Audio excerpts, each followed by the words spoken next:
Hi friends, எங்கள் பாட்டி சொல்லி கொடுத்த ஸ்டைலில் சூப்பரான எண்ணெய் கத்திரிக்காய் முருங்கைக்காய் போட்டு ஒரு புளிக்குழம்பு எப்படி செய்யுதுன்னு பார்க்கலாமா. கடாயில் ஒரு 3 டேபிள் ஸ்பூன் அளவுக்கு ஆயில் சேர்த்து கத்திரிக்காயை நல்லா இந்த மாதிரி கட் பண்ணி போட்டுட்டு ஒரு நல்ல ஒரு டீப் ஃப்ரை கோல்டன் கலர் ஆகிற வரைக்கும் நல்லா ஃப்ரை பண்ணி எடுத்துக்கோங்க.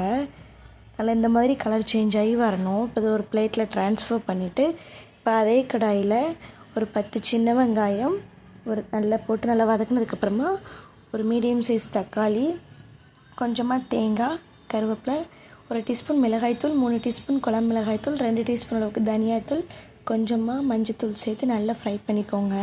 ஃப்ரை பண்ணி இதை நல்ல ஒரு ஃபைன் பேஸ்ட்டாக அரைச்சி எடுத்துக்கோங்க.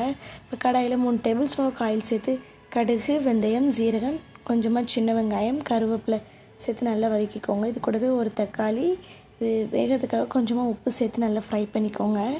இப்போ நம்ம கட் பண்ணி வச்சுருக்கிற முருங்கைக்காய் கத்திரிக்காயையும் சேர்த்து நல்லா ஃப்ரை பண்ணிக்கோங்க ஆயில்லையே.